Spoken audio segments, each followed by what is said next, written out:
Bikes.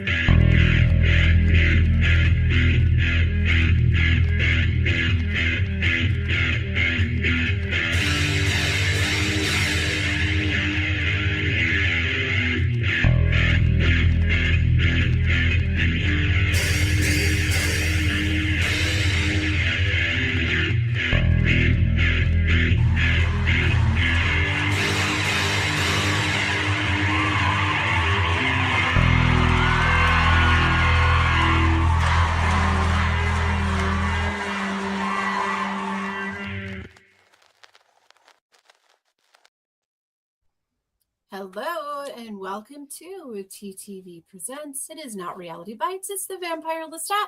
I'm your host, Jamie, and with me are David, Christy, and Brian, and we are here to cover all things this week of the Vampire Lestat, episode 2, titled Toledo, featuring the song, Why Do I Have to Feel?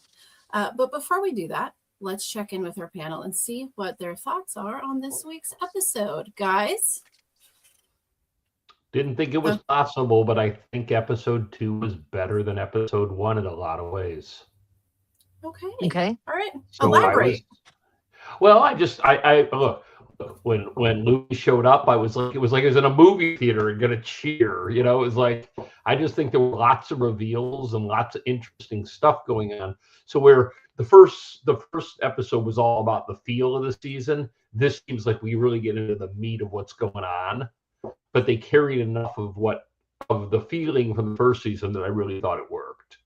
Yeah. Okay. Christy, Brian. Christy, you go next. No, I'll go last. Go ahead, Brian. Okay. I thought that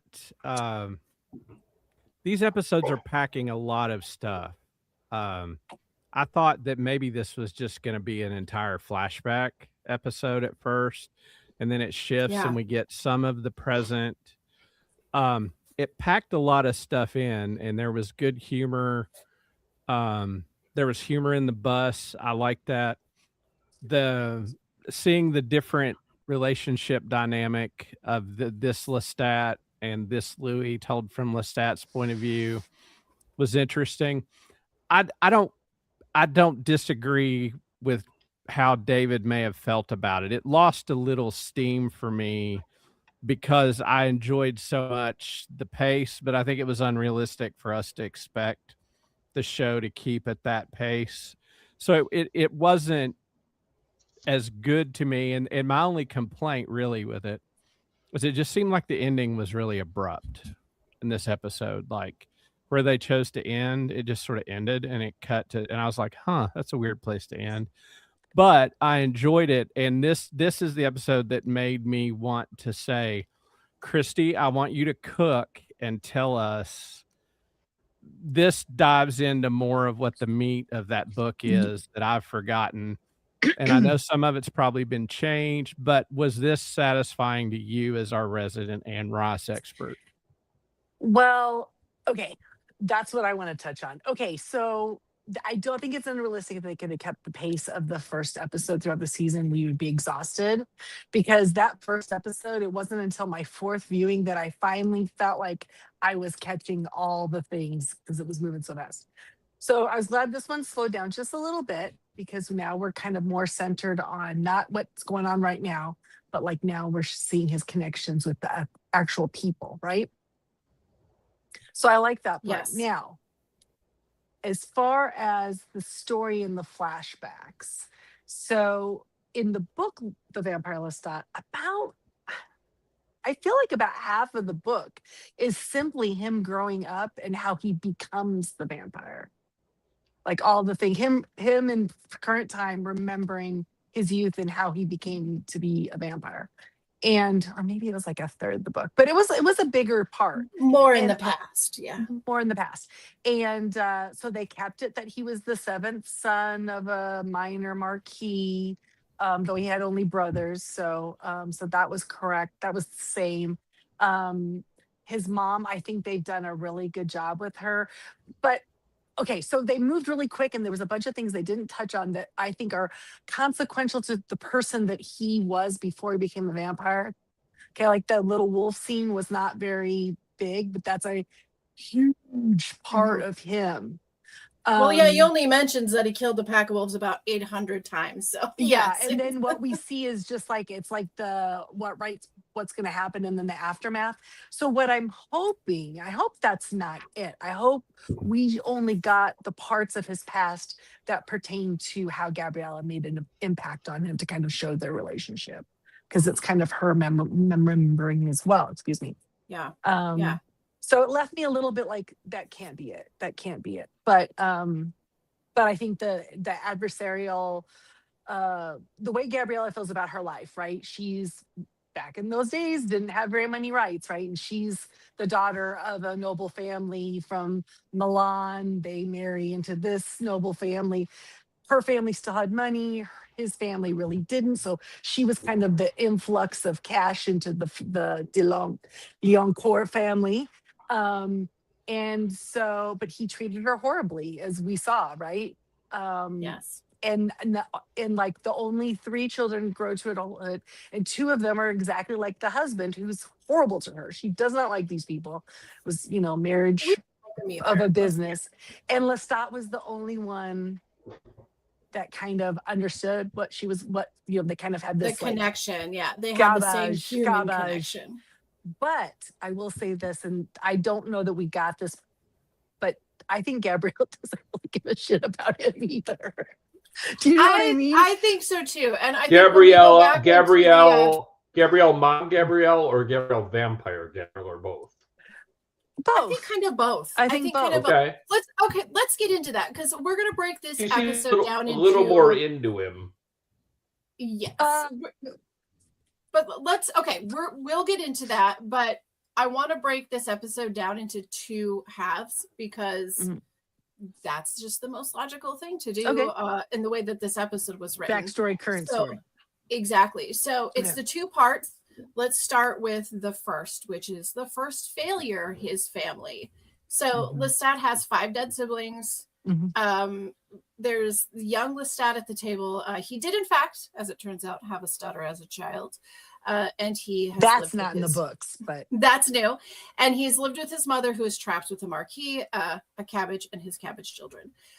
Now, in this life, the villagers have been being tormented by a pack of wolves. The townspeople were terrified, but Gabriella, Lestat's mother, feels that it is time for Lestat to be a man and leave his mark, even if it means death. So here's the first note on, did she really care that much about him or not? Well, I think part of it is that, like, her life, you see every single time they show her, she's reading a book.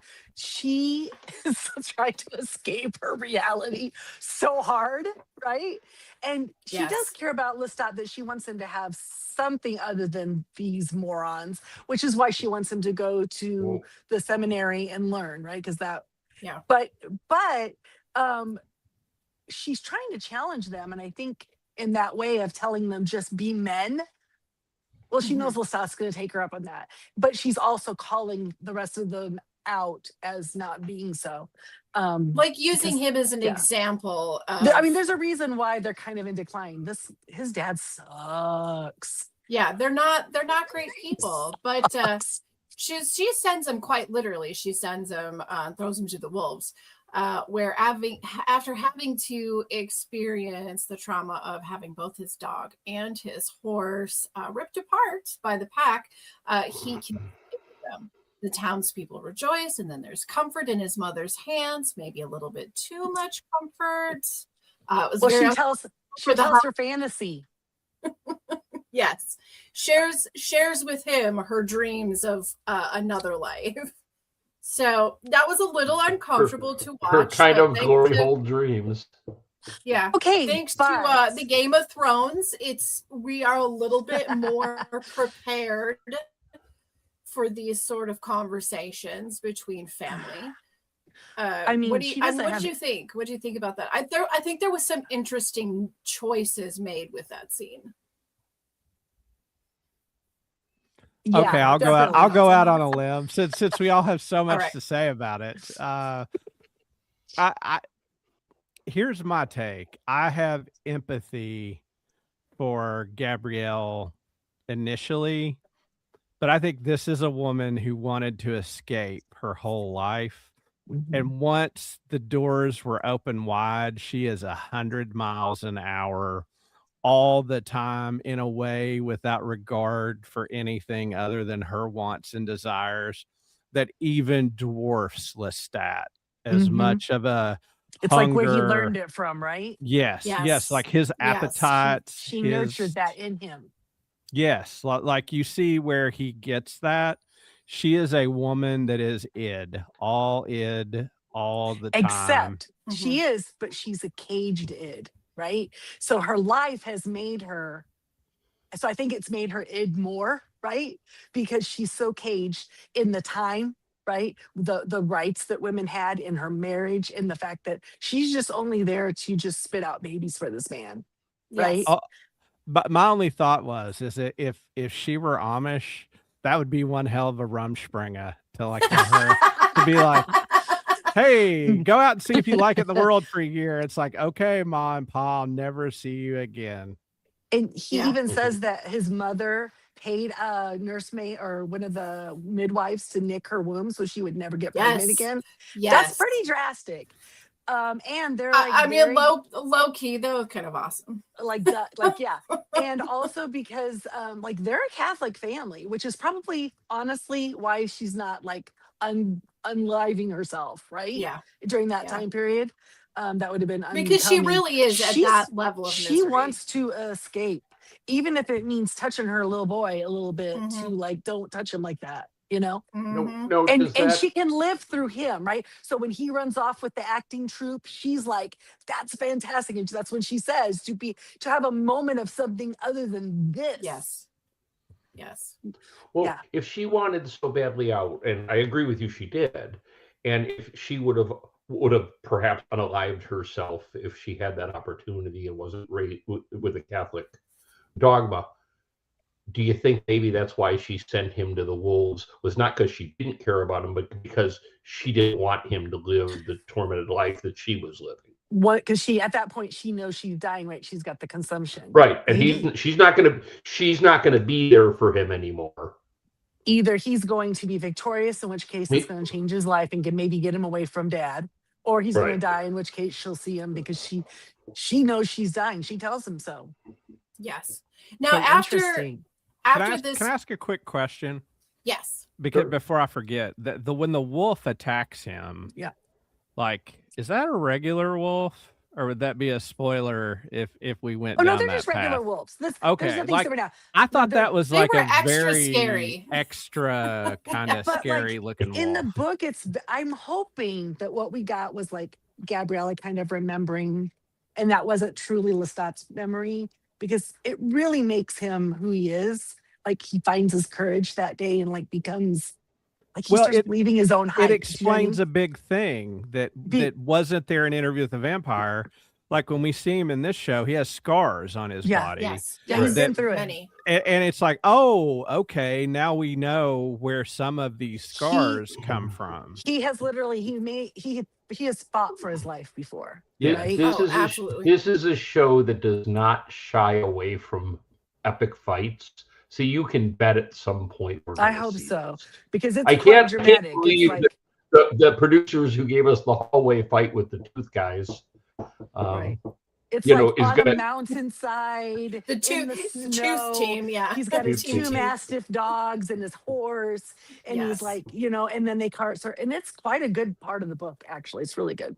And then his mother, they take the wolf pelts, and his mother has the red velvet cape made that's lined with the fur that he wears all the time after that.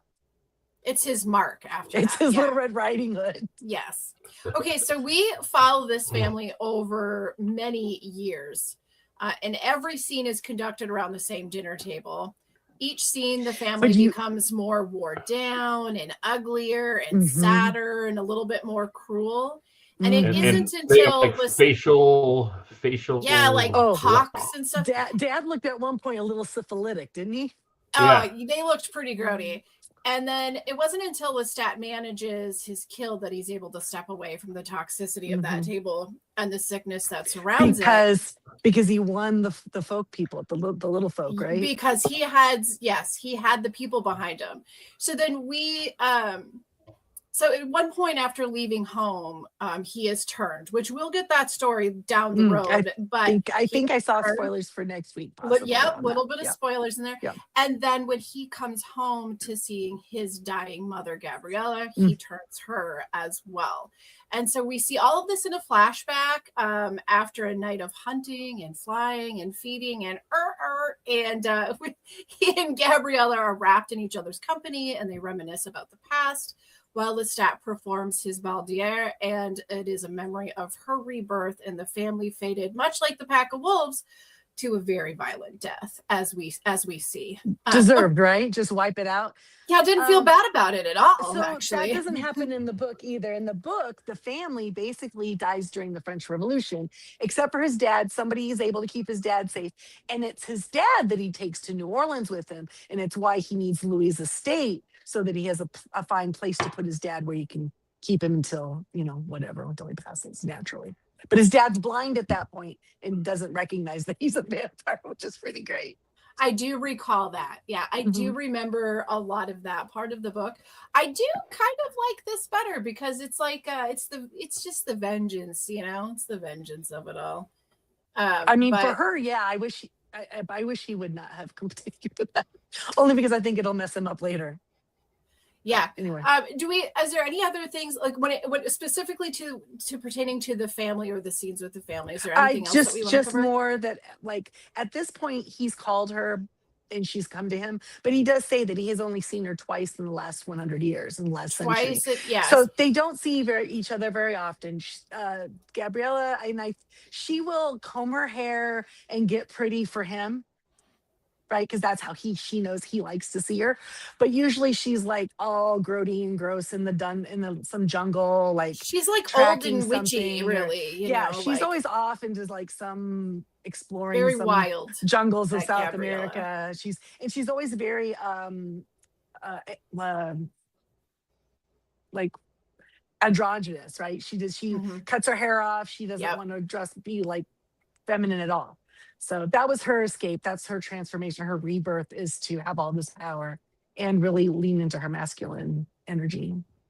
Yeah. And he really, like we were saying, he really seems, he keeps pressing, how long are you going to stay? How long are you going to stay? Which makes my heart hurt because that's the child in him, right? Like, I don't want my mom to leave again. Right. But she clearly has no intention of staying. And that's how it always is too. And it seems always like she's the one that stops hugging first every time, right? He just wants a little bit more. So then you go, is there, even though he's the maker, is there a power imbalance there where he will take any attention from her that he can possibly get, even if it's and it's very interesting because when you place that relationship, he and Gabrielle, and even more than just the vampiric relationship, but the childhood, the human relationship. If you set that next to Louis, or if you set that next to Claudia, suddenly you see, Louis is the child, or I'm sorry, Lestat is the child with Louis in many ways, but he sees Louis as he was trying to hold his family together. Louis is also trying to hold his family together when he first meets him. Yeah. But with Claudia, now it's interesting, right? Because you're always like, God, these two, what is the fight between these two? It can't just be over Louis' attention, Then you kind of start to see where these things that we carry into adulthood from our childhood come into play. I think you see the whole in Lestat through her, and if you recontextualize the last two seasons of this show, even from Louis' point of view of Lestat being like needy and wanting to hang on to him, but then, protecting himself in mean, unfair ways, you can translate a straight line from his mom to that behavior. And can I just say that since we're talking about rock and roll, man, if there was ever a Jim Morrison episode, Mother, I want to you, and Father, I want to kill you. Wow. Yeah. Yes, This very, is- very much so. Definitely. Now, I have one more question when it comes to the Gabriella, the scene where they are hunting the businessmen and they're down to the last man standing, and they're watching the last man standing, and he comes out of the hotel room and he's on the phone and he has a child, and there's something that happens on the faces of Gabrielle and Lestat, and I want to talk about that. What did you see there? Because I felt like I saw hesitation with Lestat. But I mean, maybe I want to see the hesitation. But what are you guys' thoughts? I thought he delayed to let him finish the conversation with the kid, but they were having dinner. Yeah. Oh, Okay. yeah. Okay. They'd already decided he was a piece of garbage. I don't think so. I think that the idea that what he says later to the band, I think that he is on a path to try to be more ethical in what he does. I see real like moral dilemma in him. I see her being like, "What are we waiting for? Let's go do this." Like Well, I see a difference between She the two was of them quite and how they dealt with it. literally, she was licking her chops. Yes. Like But the big why? bad wolf herself. But So what did she see? What did she see? A right? meal. No, She saw she saw entrapment. Yeah, a husband. she saw these powerful rich men partying and doing things that the poor don't get away with, and then they're going and they're just and so she just I think she kind of thought like for her men are kind of cleansing. gross. Yeah. It was a little too it was like a flashback for her. She was like, okay, they're gonna die, and she probably thought she was doing a favor for the wife and daughter. So when he's on the phone, That's she's true. like, of course you have a kid, of course they're at home waiting for you, of course. That's a good It point. just probably just verified everything for her.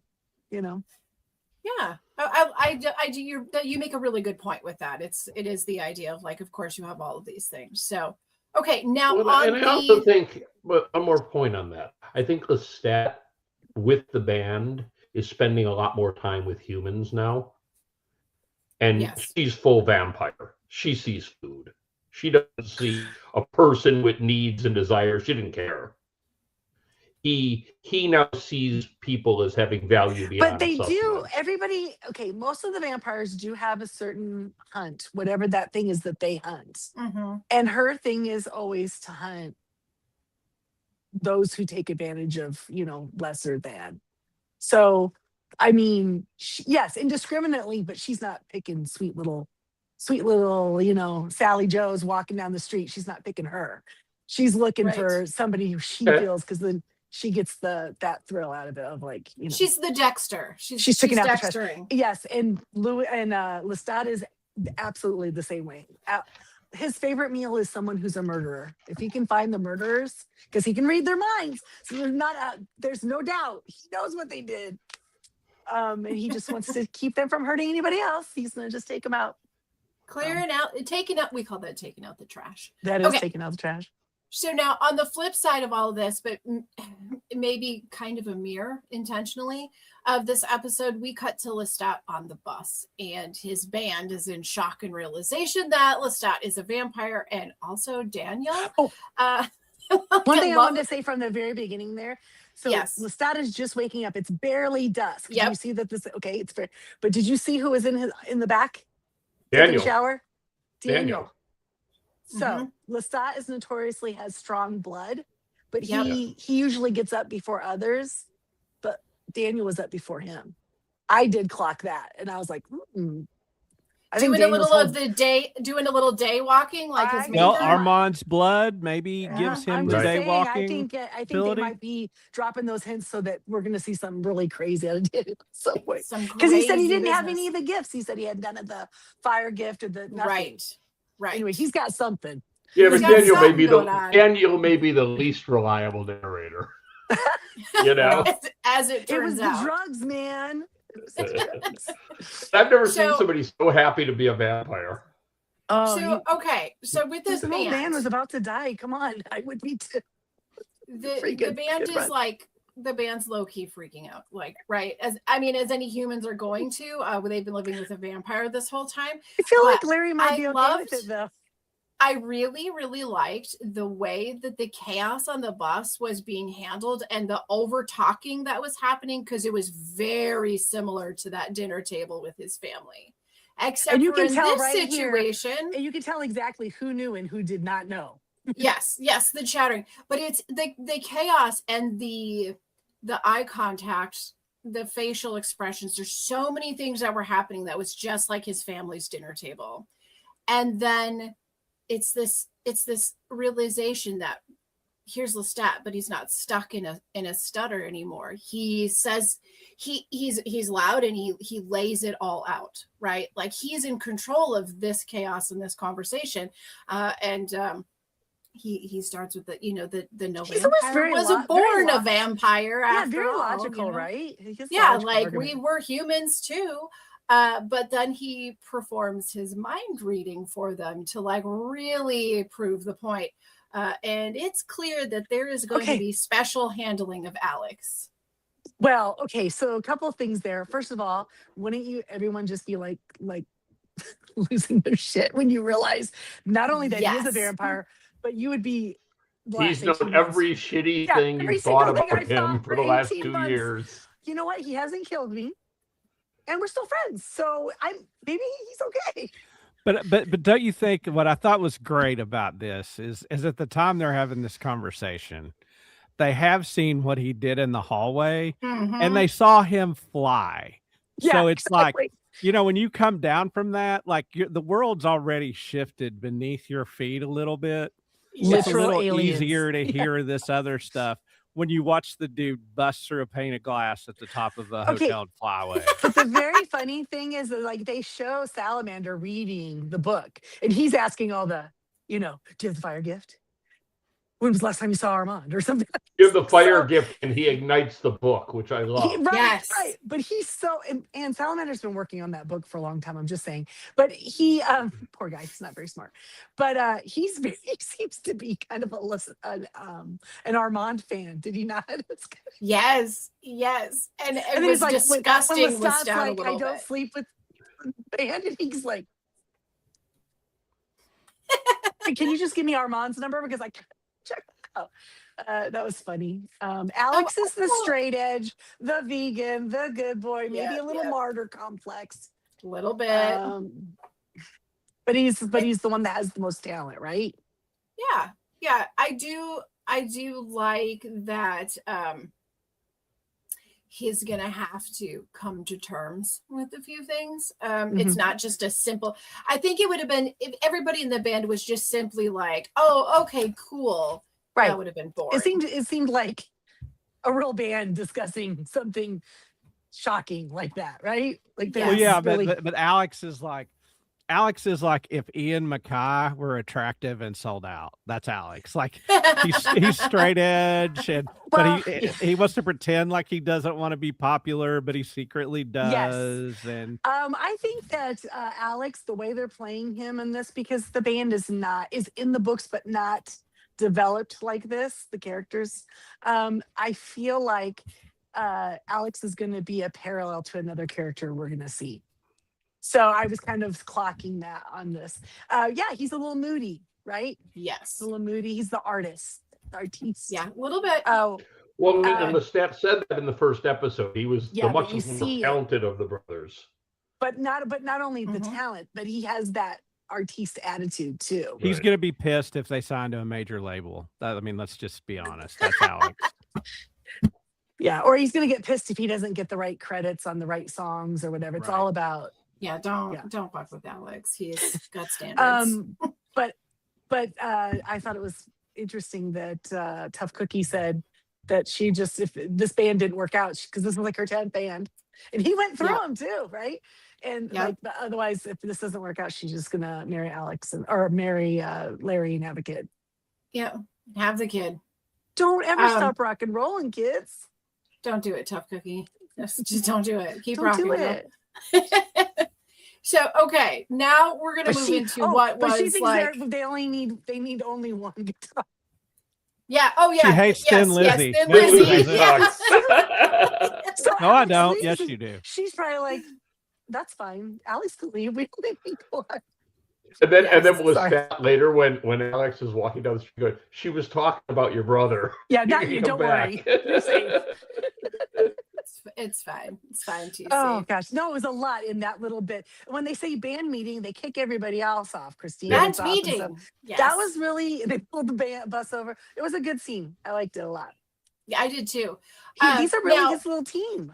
Now, at the I end like of the scene, Christine informs Lestat that they're going to have to meet with the hotel owner named Thomas Pitt from Detroit, who is threatening to sue over the damages and disruption done to And the his hotel. Yeah. Now, it turns out that Thomas Pitt, a play on the name of Hollywood's former Lestat and Louis, Tom Cruise and Brad Pitt, is which is funny because he's no the Louis character, right? Louis is no other than Louis himself. And it's all a game, a trolling from Louis to torment Lestat, to get his attention. Super believable, though. How rock and roll is that? The hotel owner wants to sue and Lestat is like meeting this challenge like head on. No, because Mr. Thomas Pitt has asked for a in-person meeting or something, like a fan experience. No, I'm sorry. Are you enjoying your exclusive fan experience? Yeah, that was fantastic. Probably the highlight. This is where we find out, I think, that Christine knew, and in the books she knew he was a vampire because they had their little tete-a-tete, and so we see that, and then you have. Apparently she's quite good at her job. Yeah, she is. She does things that Lestat likes, and she's not even preternatural. So, but Lemuel, did you expect him to show up? Loved that. There's so much in that scene, but really what it boils down is like just two little bitchy dudes being bitchy. Okay, but hold on a second. I don't blame Lestat in this situation. No, this is all of course not. Louis, okay? Oh, Louis yeah. sets up the meeting. He wants to meet with Lestat. He's doesn't messing use with his real him. name. Lestat shows up. He's there with his new boyfriend as his attorney, and is like, you know what I mean? He's rubbing it in his face a little bit, and then brags about how he owns 45% of his merchandise and like all of these things. Yes. And you're just like, dick. Like, did you know who Lemuel was? It's the actor. Yeah. Do you know who it is? He's actually a singer-songwriter named Moses Sumney. No, really? He's actually he was the real musician in the room, who just started acting not super long ago, but he actually has been around. He's been a musician for a long time. Yep. Good stuff. Yeah. You like it? Yeah. Good Very stuff. Nice. Cool. Cool. Apparently he's not a companion, but he's not emotionally available. He's not emotionally available. They just write numbers on each other's back going across the Golden Gate Bridge to see if they can guess. but saying they can every time so they can do it again and again. So freaking, that's so weird. I'm sorry. Listen, I do not kink shame at all. But if that's your kink, dude, that's weird. It's something, all right. Exactly. Okay, okay. I'm gonna go right on Christy's back while she tries to guess what I'm writing and guess it incorrectly while we go on a commercial break. And then when we're done, we'll be right back. So cringy.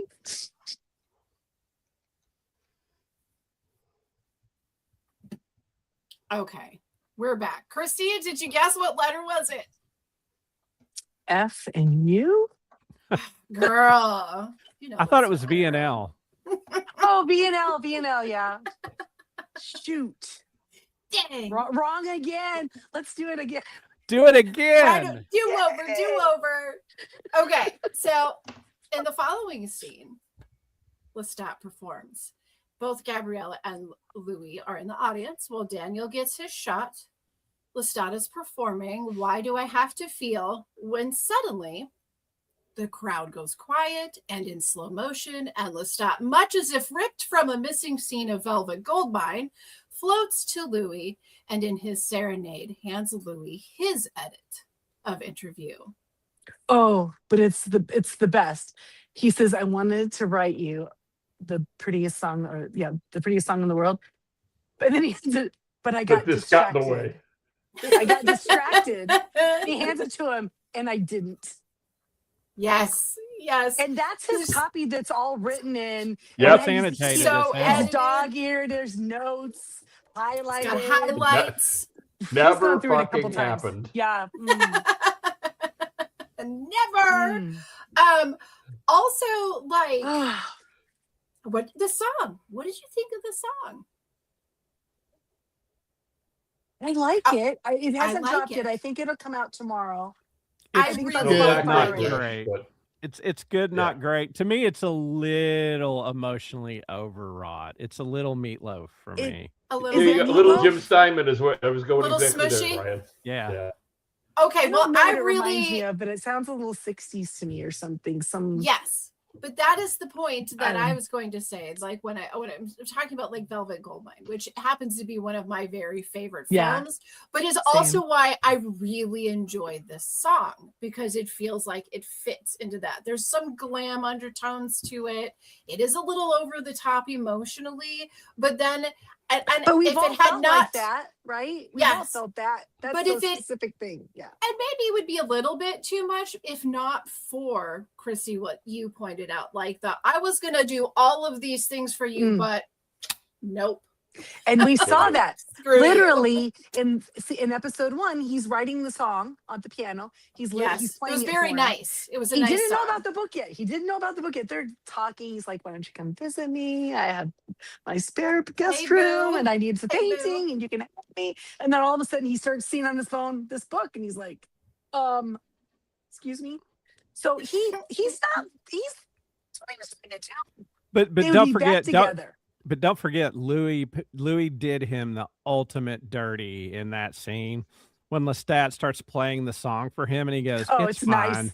It's nice. It's fine. It's nice." It's nice. Nice is a nice, nice word. It's nice. Indicated exactly what I intended to say. Why is like, so we're seeing this relationship, the way they interact through Lestat's eyes now, and it just really, I mean, we saw it kind of through his depression, Louis' depression in the first season, but he really is a withholding motherfucker, and Yes. he really Oh, he's got a little bit of a mean streak that we didn't see in the he first and two like seasons. uses it his affection as like a weapon, like he withholds it to like that's why he can't give him words of praise, like that's why I don't know, Louis, he's kind of petty.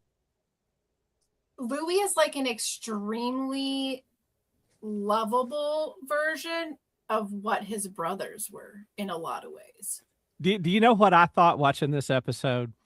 Is I thought they flipped the dynamic that although it's modern times, in this version, Louis is the aristocrat.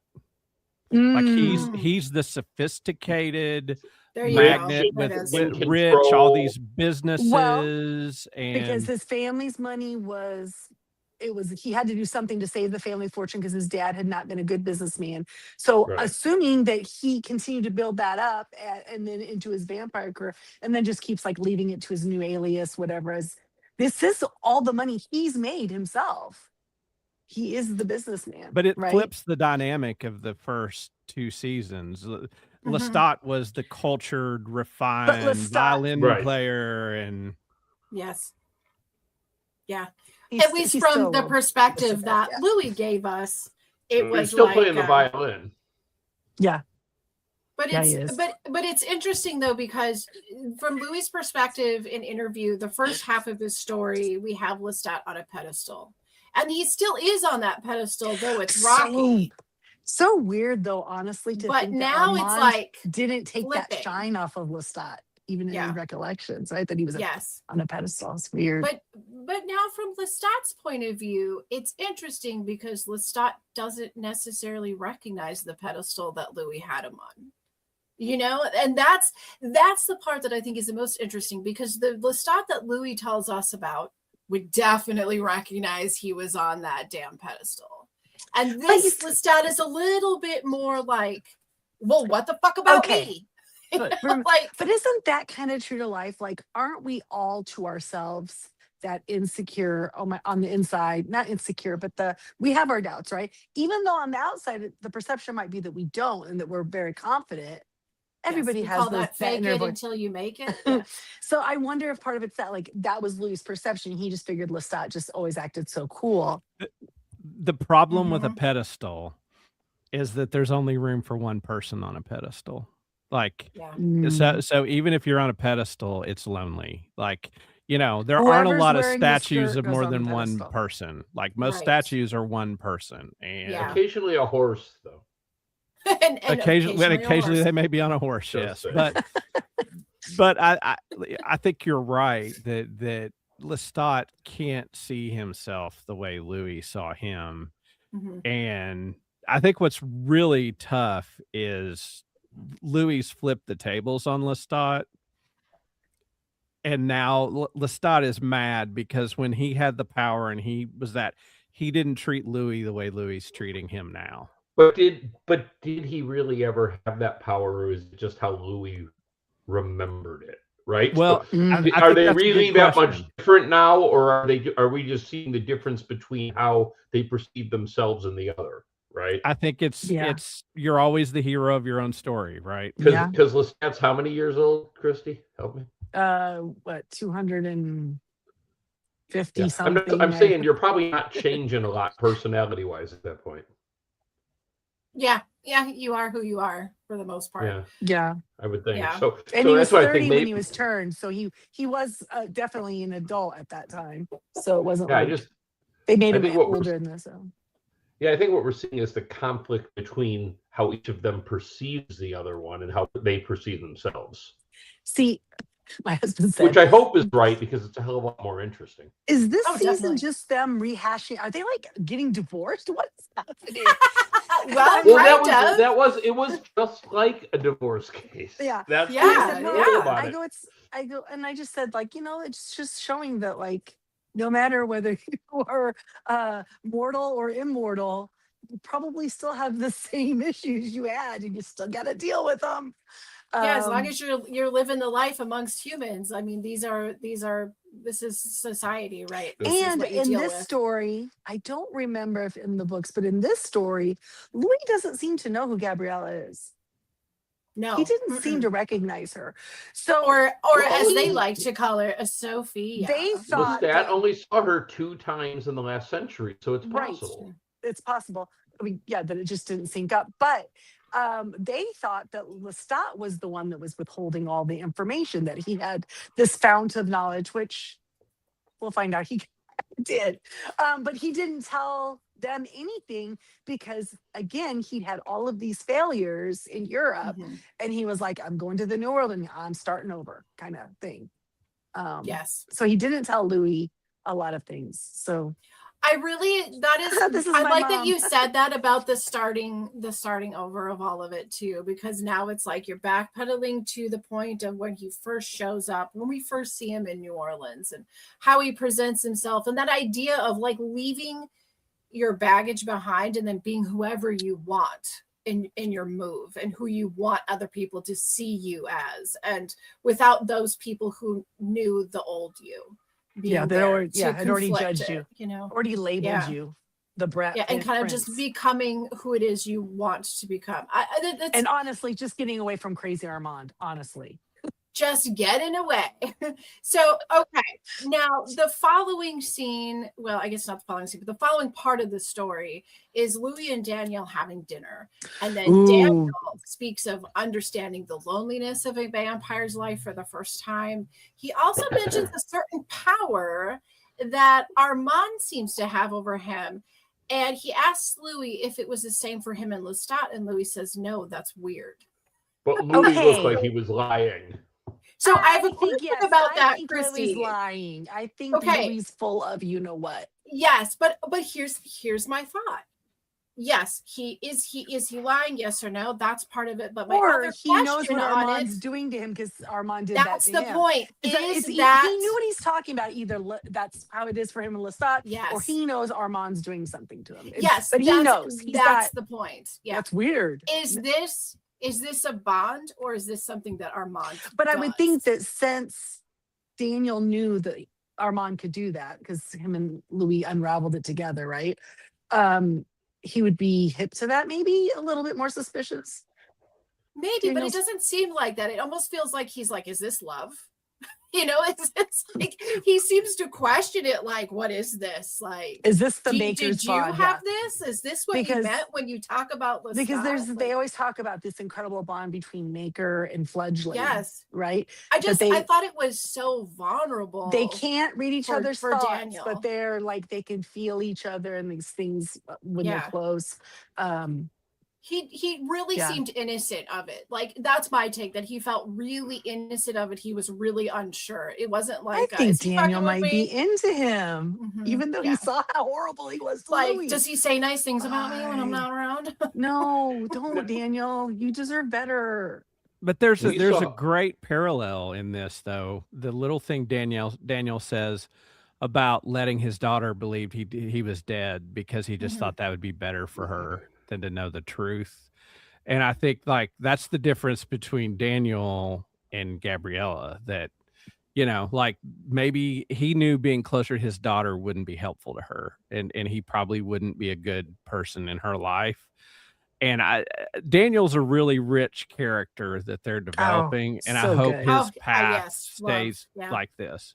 I think he's going to be front and center because I feel like they're kind of taking some aspects of other characters throughout the series and kind of, we'll let him Putting do it that. into weaving I it think into he's him. going to die bad.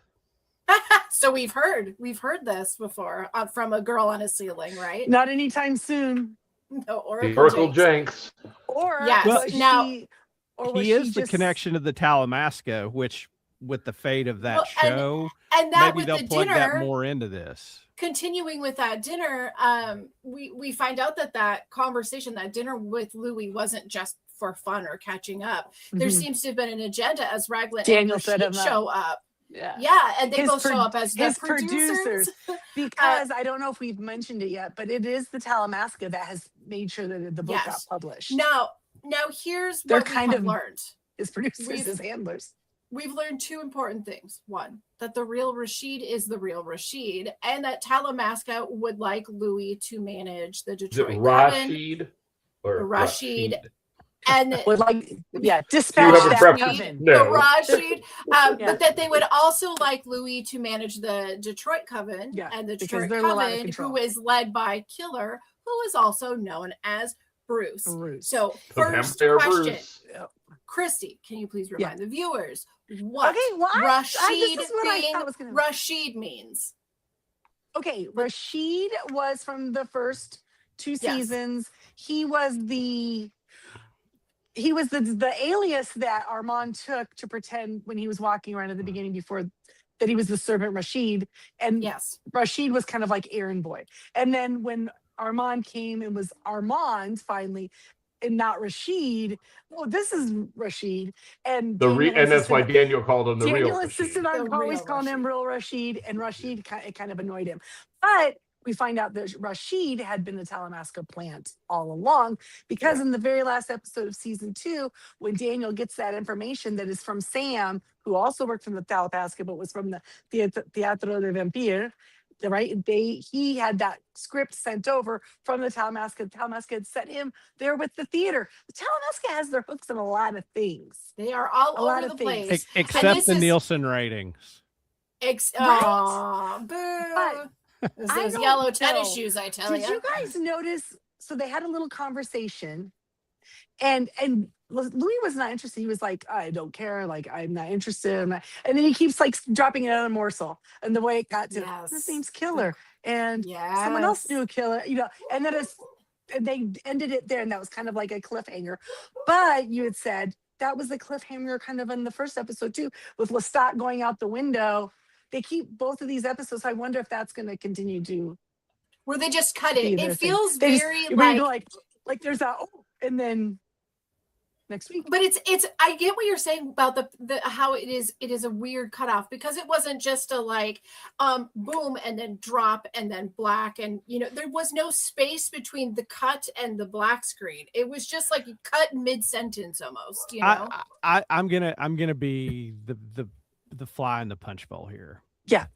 I have no problem with this being at the end of the episode, Yeah. but you need one scene. This show is called The Vampire Lestat. The the last scene Even of if the it's him show blowing you a should be- kiss, Well, whatever it is. even if it's him, like I suddenly felt by So wait, cutting wait. there that like we were in Louis' story because Lestat couldn't have observed Oh, any but of this. remember, but Lestat here's is no, but telling here's them what's interesting because that's addressed. Is at the first of all, very beginning of the we saw scene. a bunch of that scene in previews, but Lestat says, "Did this conversation really take place in a room with a view?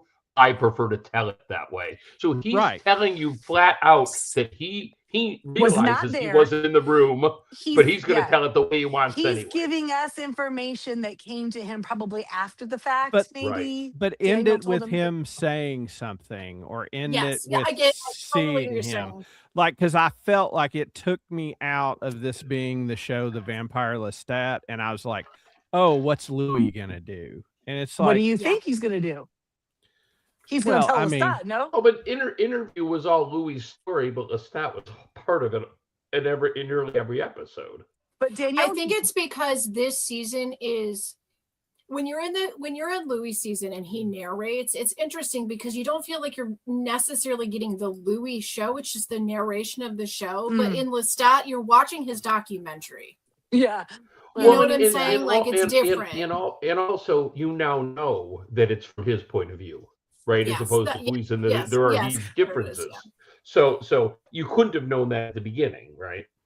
Oh, Yeah. I think we're going to see a whole lot Although of they the sort of gave it same- away when he said this time I'm going to tell you the truth.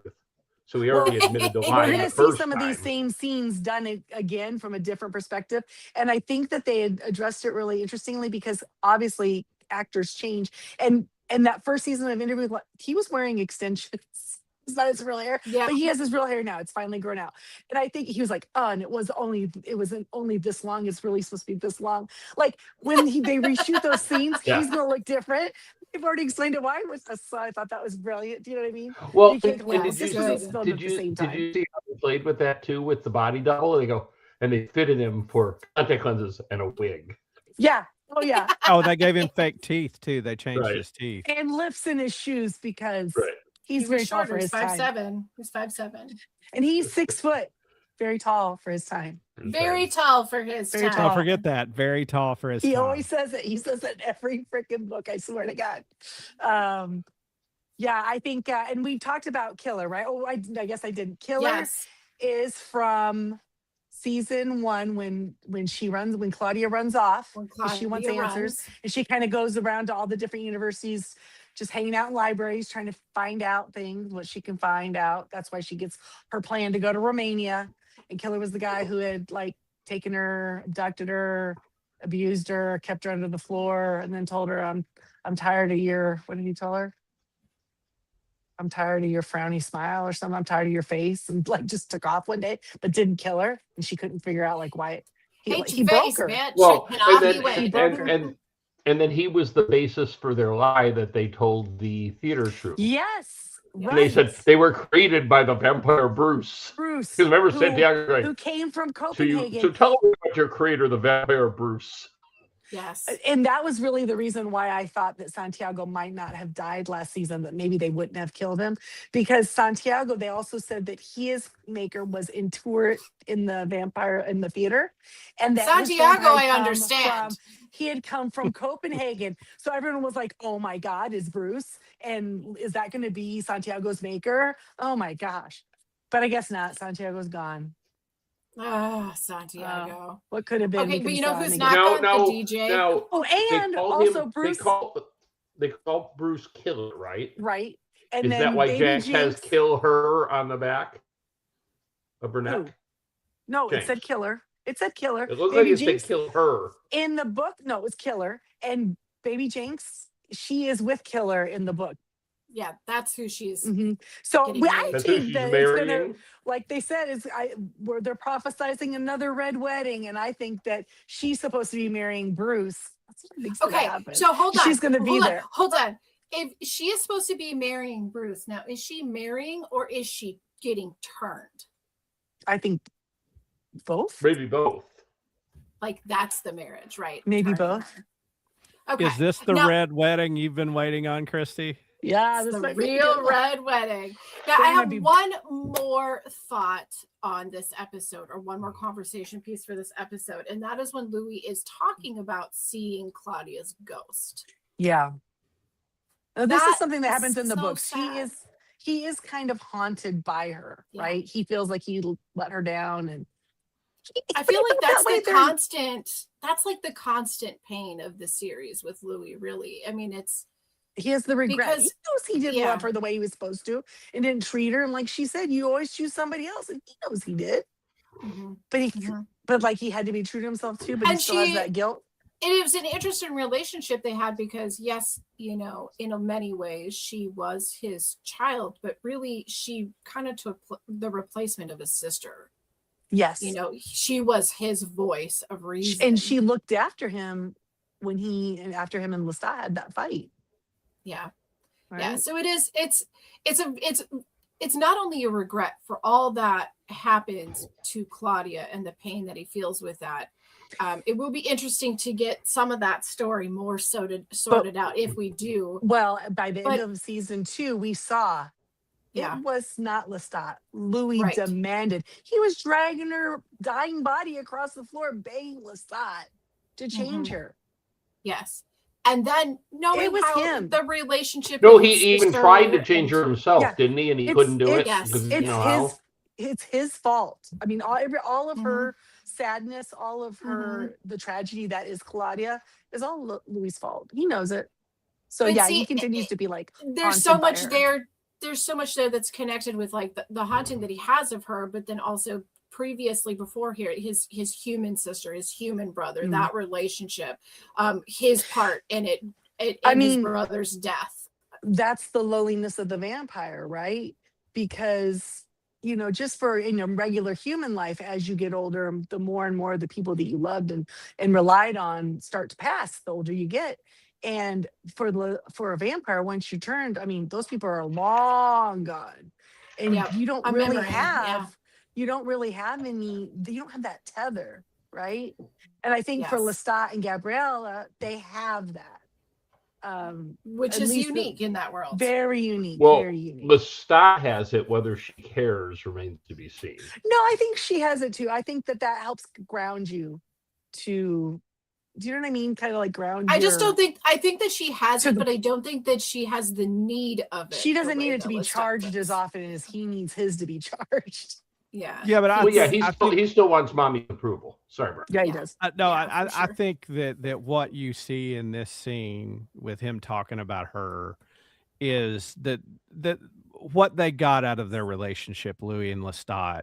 Louis really taught Lestat the value of humans and made him appreciate some more of the human part of the world that allowed Lestat to be where he is now, to be amongst humans and operating among them. And Lestat taught Louis the world of the vampire and how to navigate that world. And they sort of got the best of what each other's talents were and learned from each other. The problem is like the neediness of Lestat and I don't want to say aloofness. Louis wasn't always aloof. But when Lestat would be a little more vampire than human, Louis would get mad and reject him. Oh. And you know what? I wonder if they had another chance, if things could be different, where now they're both Yes. they're kind of on the same playing field now, where they weren't at that time. I mean, he still had to walk around and pretend like he was Lestat's Young and servant dumb. he had to be his servant when they were out in public. Yes, at it was that a time very still, right? different aspect to things. Also, but it's funny because it's like, yes, there was when Lestat would be very vampire-ish, right? Louis would be like raise an eyebrow to that. But on the flip side of that, like when Louis was really human and couldn't be vampire-ish, the same thing happened where Lestat would mock him for not being able to eat humans, Right. And like Lestat's point of view is that I have to show you how to be a good vampire. And we'll see why. Louis obviously is not his first fledgling. So he's like, I need to show you this so that you will be successful. Bad things will happen, bro. And you know what? I understand that you care about these humans, but honestly, they're just our food.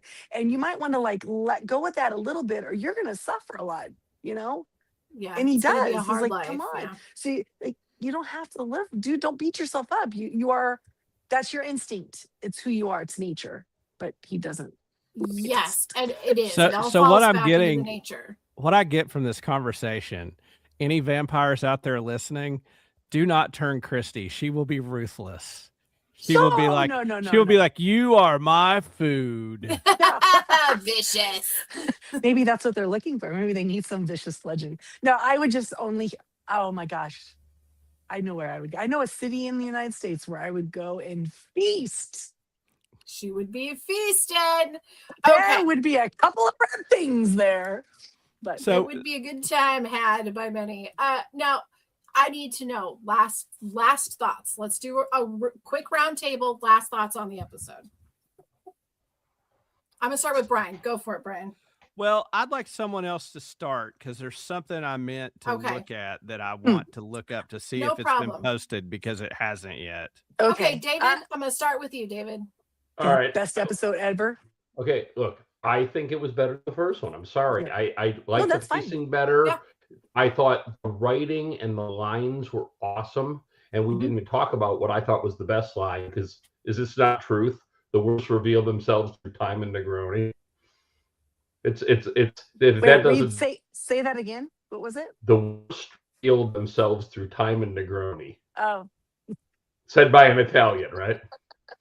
Yeah. I mean, it just there was 1,000 quotables out of this. Oh yeah. And I can't wait to watch it again because I know I missed a bunch of them. Oh, there's so many good ones. And I just, I'm gushing about the episode. I'm sorry. I liked it better than the first one. I know that. You know what? I'm not saying I didn't like it. I liked it as well. There's some things that I'm kind of like felt lacking on, and I'm thinking like, well, maybe they'll come back to that, and maybe that'll be a fever dream later. Of course, you have much more knowledge than I do, right? And so like I hope we sent both come back and we don't miss out on them. So I sent a text to Christy in the middle of watching it, and I said, I feel so bad for you because you know this stuff is coming. What's a big reveal for me? You're like, knew that was coming. Well, no, and I told him maybe, and that was because I already knew they had cut a bunch out of his childhood, and I'm like, I have to go back to that, right? Yeah, like they talk about him getting on the thing and going off with the actors, and that's his first taste of the stage, but they don't show it, but they have to show it because it's that thing where he wants to be somebody else too, you know, and it's the thing that makes him think he can run off to Paris. And here is my quibble with the episode. I don't think the concert scene was anywhere as good a quality as the first. It's like they knew they had to do it. They threw it in, but it felt like they could have done more with it. I mean, what are they gonna do? One of the songs we already heard? No, I don't know. No, I'm not saying it wasn't the song. It wasn't the song. It was the cut. It was the whole vibe wasn't as vibrant. Well, you know, it's like they didn't put as much time into it. They missing a second guitar. That's because we were not watching the documentary. We were not watching the show as a fan. True. We were watching the show as Louis. Yeah, we're getting what's happening between the concert now. Yeah, I agree with that nitpick. That what I think we missed was like the urgency of like the backstage and the band getting ready to go on. Yeah. And yes, and like we could have had a scene where like Lestat looks out and sees Louis in his seat and, you know, sort of preps the atmosphere of it. I just sort of felt like it was an insert to just show this set piece where he flies to give him the because book. not right. Yes. That's exactly right. The whole scene existed so he could fly up and hand him the book. Right. Yes, and tell him off. But also, this is the first time Gabriella's seeing him perform. And so that's what I thought. Right. So he would have been vamping much harder. He would have been more dynamic. He would have been, I don't know. But Louis was there and he's obsessed with Louis in so many ways. And Mom saw it. You know, like there's so many reasons why Mom, did you see me fly at my boyfriend? Yeah, like, and cool. She's all like, okay, you know what? You're on stage and you're delicious and you're doing all of the things, but I see the thing that's going on. She's proud of him. He's here. Doing his thing. It's, you know, she understands. I would say that the best performance, if we're gonna, we might not have gotten that great stage moment, but when he's performing his Baldier, like that was beautiful and Yes. emotional. I And hope that we get was the that moment. song too, the one that is Yeah. all in French. And then she says, "Oh, your father's tongue," which is not Yeah. hers because she's Italian. Yes. And Yes. so, yes. so Yeah. there I you thought go. Italy never had a Baudelaire. that to me, that felt like That was the a great line. concert piece, See, another great line. Yeah. Yeah, it was Well, really beautiful. the thing I wanted to look up that I did find, somebody Yes. finally posted it, that what he sings are the lyrics to the Baudelaire poem. Mhm. The Fountain of Blood is the name Mhm. of the poem. And the literal translation is, "It seems to me sometimes that my blood flows in waves, like an unpredictable rhythm or sobs. I flow, I staunch myself and make myself motes to quench the thirst of my own bowels and proofs, but it spreads over the whole city in islets, transforming the grass into fertile flesh," which is kind of a dark Baudelaire poem, but Yes. but I knew somebody would come up with the Yeah, actual the translation of it. translation. But I hope they release that song as well. I hope we get two tomorrow. Oh, I do too. I thought he I sung it loved beautifully. Like Exactly. his Yes. singing was You know, beautiful. No, the he has singing a wasn't much the better- problem with the scene. Yeah, it was so It was pretty. lacking the oomph that you wanted. I thought it was beautiful though, like how it went to like a golden light. Mm. Yeah. See, Visually, it was really. I 100% get what I understand the pick at it. I totally do. But I'm also like, this is the candy I like. So I'm like, give me that lollipop. I'm gonna take it. You know what? I I just hope like, after that, I just I hope love he that started so looking much. through that book, and I hope he felt bad because he knows Armand messed with his head. Yes, yes. And honestly, yes. at this point, he should trust what Lestat's memory is better than his own. Right? You're not wrong. You're not wrong. Okay.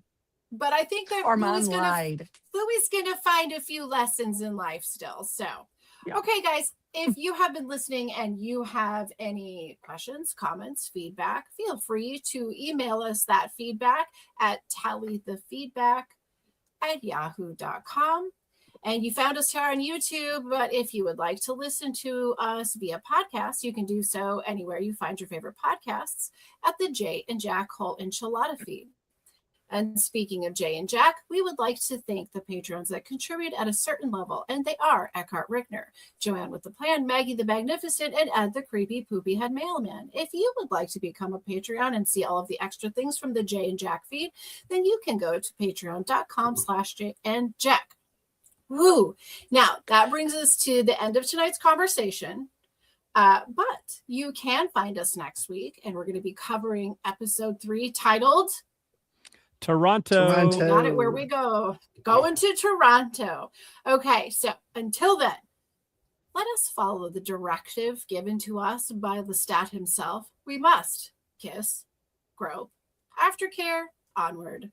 See you next week. Bye. Bye.